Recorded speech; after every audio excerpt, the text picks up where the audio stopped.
Welcome back, ladies and gentlemen. This is the Blacklist Podcast. I'm one of your hosts, number 23 on the Blacklist, Jack Wengroski, and with me is...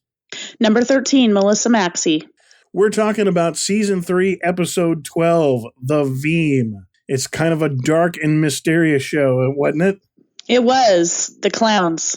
We don't really like the clowns. The clowns got a little crazy at the beginning. That was kind of creepy. Yeah. And the Vehm is number 132 on the Blacklist. Yes. So the Blacklist, is it just getting bigger, or was it... I didn't think it went up past 100, did it? Well, obviously it does now. Well, I think that Red keeps adding as he needs more information. He adds more people to the list.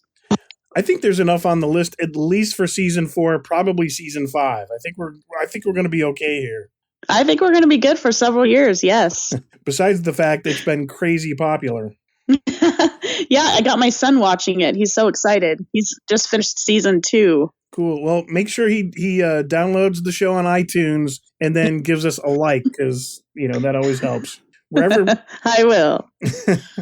All right. So, yeah, this kind of, everything was dark. Everything was filmed almost in that kind of Dan Brown, what was the Code? Remember that movie? Yeah, the Da Vinci. The Da Vinci Code. Mm-hmm. It really had like an element of that. It's, I guess, very much because it was in that medieval timeline. Yeah, because I guess the Holy Vehm was the Vehm. Yes. They were directed by the Archbishop in the 15th century to weed out heresy and witchcraft. Ooh, that's an interesting little tidbit. But our guys, it took a little while to discover, but our guys were tracking down pedophiles in an interesting twist.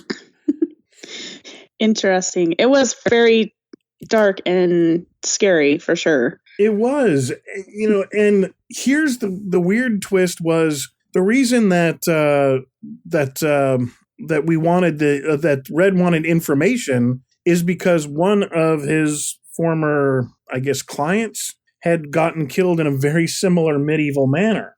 And they really couldn't, align the dots. And of course, who's the first one to figure out was Aram that the lead spatter was this weird medieval torture device, as was the lead sprinkler.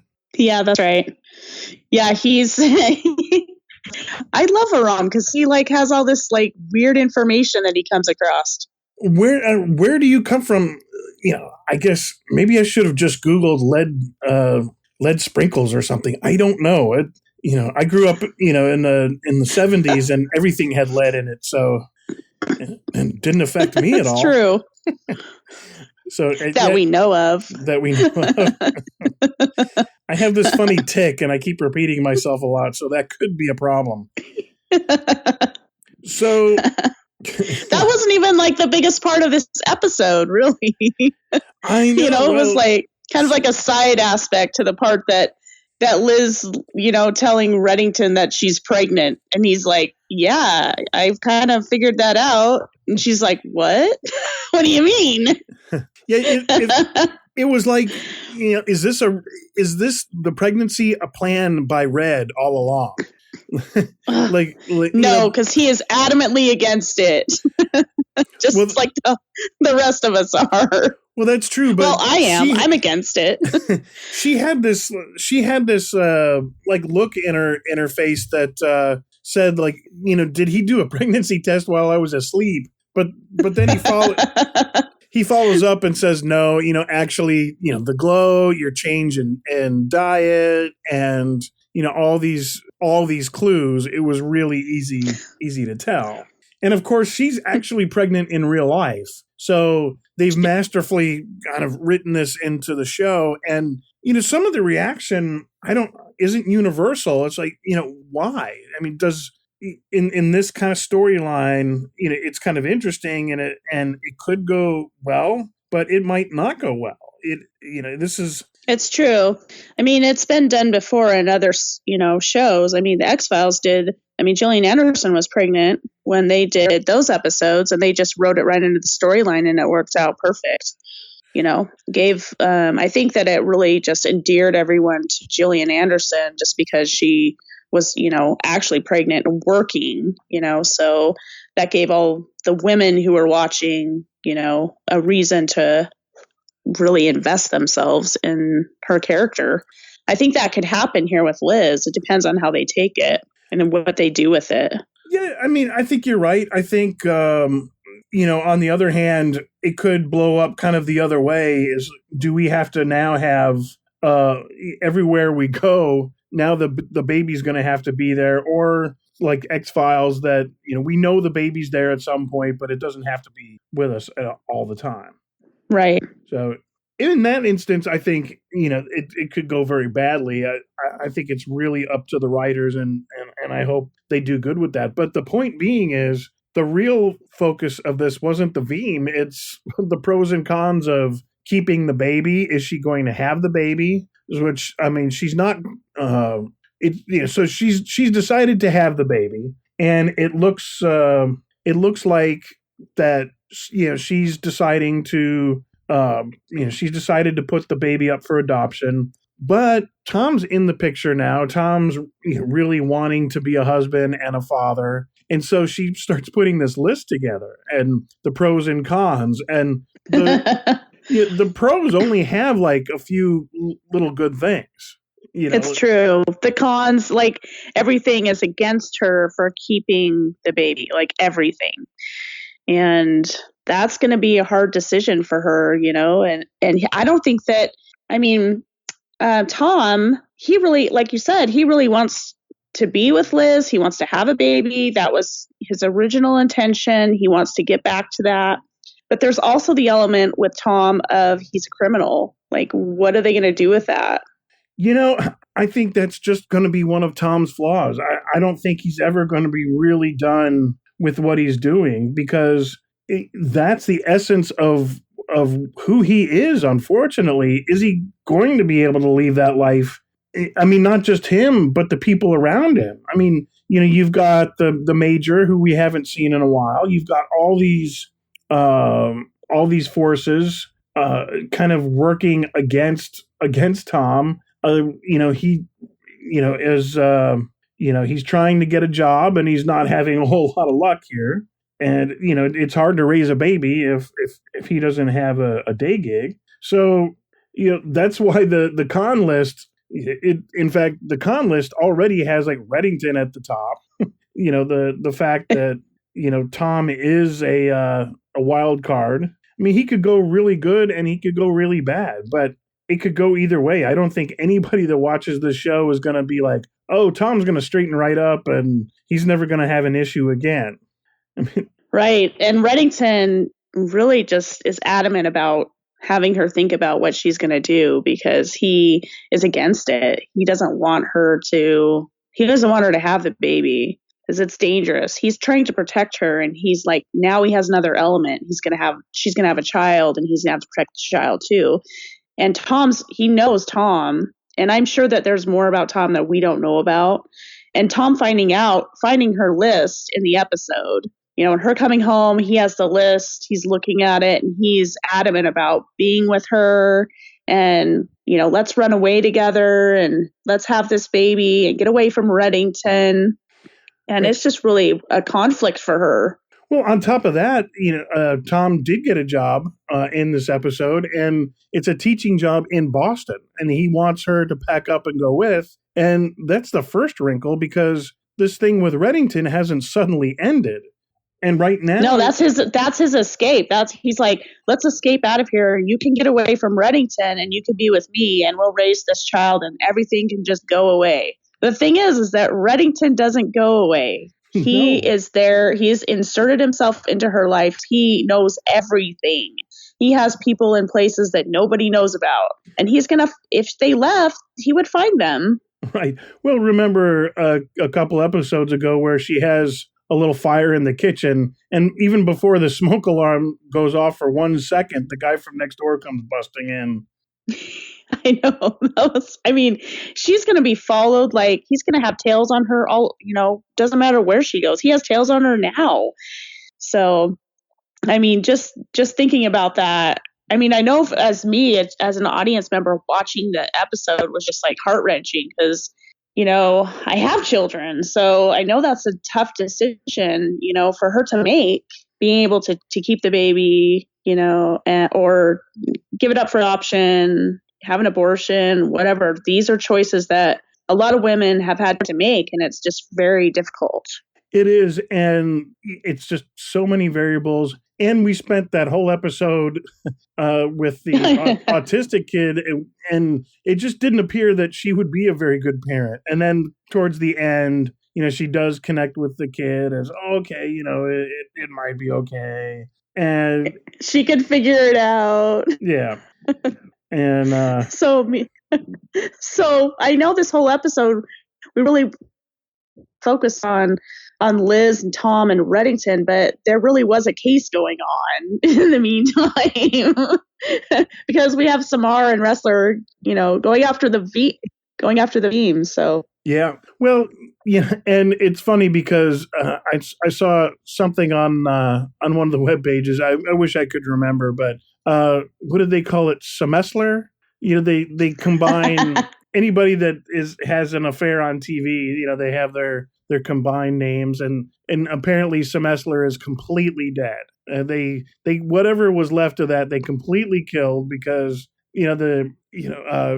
Samar actually thought that Wrestler got her back on the team, and actually it was Aram, and people are still pulling for Aram to get something going with Samar. It's true. Everybody's rooting for Aram. Absolutely. I'm one of those people that's rooting for Aram because I think that he is a good guy and is intelligent, and he needs a woman in his life, but I'm not sure that it's going to be Samar. No. So is it going to be Amar or Saram? What's going to be the combined Saram, I think, is the one that's going around. Saram, yes. If he quit doing the punch in the shoulder, like, I really like you kind of thing, I think he's got a chance just because he's very intelligent. He's a nice guy, but he's got to get out of the friend zone at least once. Just come on, give her, instead of like the look of confusion, just give her like a little wink. Like, yeah, I know what you like. I'm dark. I'm handsome. I'm Persian. I can hang. I'm just laughing. I just think he just needs to shove her up against the wall and kiss the life out of her and see what happens. I know, but that's just not Aram, I think. I think, she would... He's going to have to step out of that friend. If he wants to step out of that friend zone, the winking and the holding your hand isn't going to do it. No. The little, well, he could keep carrying around this little box with like picnic supplies, waiting for that perfect time to ask her to a picnic. I swear. Oh my gosh, he better not do that. I'll just roll my eyes. So speaking of old fashioned, we figure out that what the Vehm is. It's a reconditioned 15th century vigilante team that's hunting out these pedophiles. And they're using like the lead sprinkler, the Spanish boot, whipping people to death. So they track down, was it Wrestler and Samar actually go and track down a daughter of one of the victims. And of course, all of a sudden it starts to become clear that, okay, what is the connection? The connection they finally come up with is child abuse. And these are pedophiles. And then they have to kind of narrow things down. And all of a sudden, Red is kind of led to this Catholic church. And so we find out that they're getting their instructions through the confessional. And that little one-on-one with Red and the priest was pretty funny. He tried to... I like how Reddington is like totally prostrate on the stairs, like at the feet of the priest. talking up to him. That's classic Red. Prostrate. Prostrate. I did not prostrate. Prostrate yourself. Prostrate. Well, if you don't know the difference, you're in big trouble. Reddington is such a smooth cat. He just does whatever he wants wherever. So now let's see. Yeah, these guys they show up. They have no eyebrows. They've shaved everything. They've like committed their life to this team, and so they have this. Somebody sets up this child psychologist, and as it turns out, the child psychologist is not a pedophile. He's actually been made a victim of the Vehm, and so it's like, okay, now what's going on? Because I think they discover that this guy didn't do anything, didn't they? Was this the one that was the daughter? No. It just says that it talks. Yeah, like I'm looking here.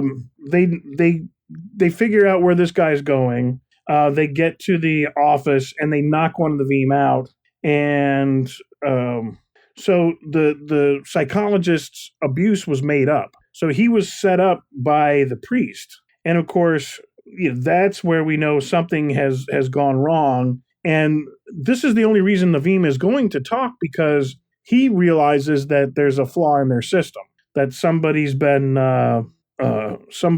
using them in the wrong way. And if you're a religious zealot that's willing to kill and kill very evilly for your cause, this is not going to go very well. That's true. So, is this when Reddington goes out to the woods? Let's see. He finds himself in front of Cardinal Richards, and he starts figuring out.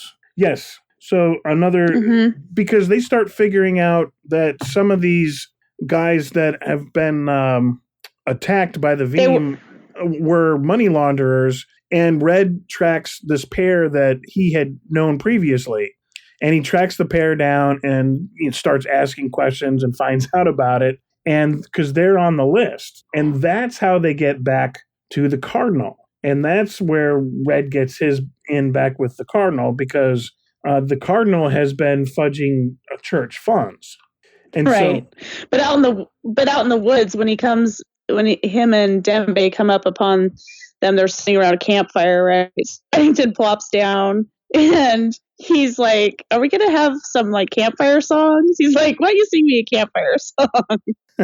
He's like, "Were you a Boy Scout?" Like, yeah, I was giggling. Like he'll let them live if they only sing this campfire song, and it's so incredibly awkward that finally, actually, I think Dembe finally says, "Okay, enough with time to go." Song. Right. I love all the scenes with Red in them, because they're executed so perfectly. Yeah, I thought that he was there to kill them, but it really wasn't. But man, what an incredible scene. He just it still makes me giggle thinking about it. I could see Red just like sitting there making a s'more, just while they sweat and sing, and oh man, having a glass of wine and a s'more, and a glass of wine. Yep. So absolutely. So how do they wrap this up with the Vehm storyline? Because Red now has to get rid of the Cardinal, because the Cardinal is getting in the way of Red's business, on top of the fact that he's killing all these people, these innocent people, just to launder money for the church. So Red comes up with an ingenious way to clean the whole thing up, and that's to use. Go ahead. So he sets up the Cardinal. And what the Cardinal doesn't know is, all he knows is he's got to send these people in a particular location for a hit. And because, they're money launderers, and, the Cardinal can get away scot-free if he sets up this little hit. And of course, we find out the Cardinal has put the hit on himself, because Red told the Vehm that what the Cardinal was doing. And these guys, they're not going to suddenly stop what they're doing. They really didn't address that at all. No, they've been doing it forever. No. Yeah. And so, you can't stop them. I mean, yes, maybe their cause is kind of righteous, but the way they do it certainly is not. But they're scattered. They are very underground. And so why not just cut the head off right there? And so, boy, they really lit into him. they're taking him in the car, and it's like, it's like the look on his face. You're like, bye-bye. Bye-bye. Yeah, the look on his face when he finally realizes. So then... And Reddington's purely satisfied. Right. Of course, that's not the end, because we still got to figure out the thing with the kid and Tom. Yeah. We're going to be doing that for a while. I think I'm so. afraid. Yeah. What to do about Tom and the kid. Well, that and the fact that... So what are some of the loose... So what are... Oh, go ahead. I was going to say, so what are some of the loose ends that we have here? Well, one of the loose ends is, we talked about it earlier, is Red doesn't want her to have the baby, and that's not true. He doesn't want her to keep the baby. And, he pulls her aside and said, she dreaded having a child, almost aborted it. However, so not one day of her pregnancy did she ever think of you as anything but a curse. But from the second you were born, there was never a day that she thought you were anything but a blessing. So he wanted, at first it sounded like Red didn't want her to have the child, but no, he wants her to have the child, but give it away. And that's certainly still going to be an option. Well, I also see a parallel here, because Liz's mother had Liz, right? So Liz is having a baby. It's a parallel. So there could be a play here with the writers that they could take it that far. Right. Where Reddington protected Liz, now does Reddington have to protect her child? They could absolutely take it to that level. Like something happens to Liz or something happens to the baby. There's a lot of things that they can do now that there's a baby in play. And that may be a very big loose end, but it's something they can wrap up or take through another season, which will be fabulous. Well, she's pregnant in real life, so this has to go at least, this has to go way through the end of the season, because, we're about halfway through. I imagine that the season ending will be her having the baby or something. Yeah, because in real life, she'll probably have the baby end of summer, midsummer, maybe. Yeah. Because she's starting the show, so she's got to be about 4 or 5 months in. Yeah. So, yeah, that could be... Maybe 6. Yeah. And yeah, I mean, she doesn't have to have the baby in real life at that point, because, we can kind of move the timeline forward, because by the time we see her again, the baby will definitely have been born by, October, November. Right, exactly. So yeah, that's kind of an end that's going to go on a while. The Samar and Wrestler thing, they're still kind of making a deal of it. I don't think we're completely over. Well, I think Samar's making a bigger deal of it than Wrestler. I think Samar actually likes Wrestler, but I don't think Wrestler really cares about anybody. He's so messed up with all of his drug stuff. That's another one. With him being addicted to drugs on pain meds, it affects him, affects his judgment, affects how he thinks about things. It affects, what he wants. Maybe, but I think they're kind of past that. I think they've established that he's going to Drug Users Anonymous or whatever it is, and he's doing the 12-step. So he's not using, I think at some point they'll have some drama where he gets pushed over the edge and will have a slip. But I don't think that's an issue in the job anymore. I think... he's kind of Dudley Do-Right. He's all about the job. And he's got these kind of instances where he needs a very emotional release. And Samar was there, but I don't think he sees anybody there as marriage material or even thinking about that. I think he lives in the moment. And if it's not about the team, it's not a lasting thing. His life is that task force, is the FBI. And I don't think it's the drugs. I think it's his state of mind. Yeah, it's true. And what about Cooper? He's back in his position, and I guess him and his wife aren't doing it that great, but they're trying to work it out. Right. But there isn't really anything. There isn't any backstory going on with him right now. There's not. At some point, I think they'll get back together, because it just doesn't serve the purpose for him to. There's, Cooper's gone through all this. We think it's over. It's not, he's got this little extra stressor But I don't think it serves much more purpose anymore.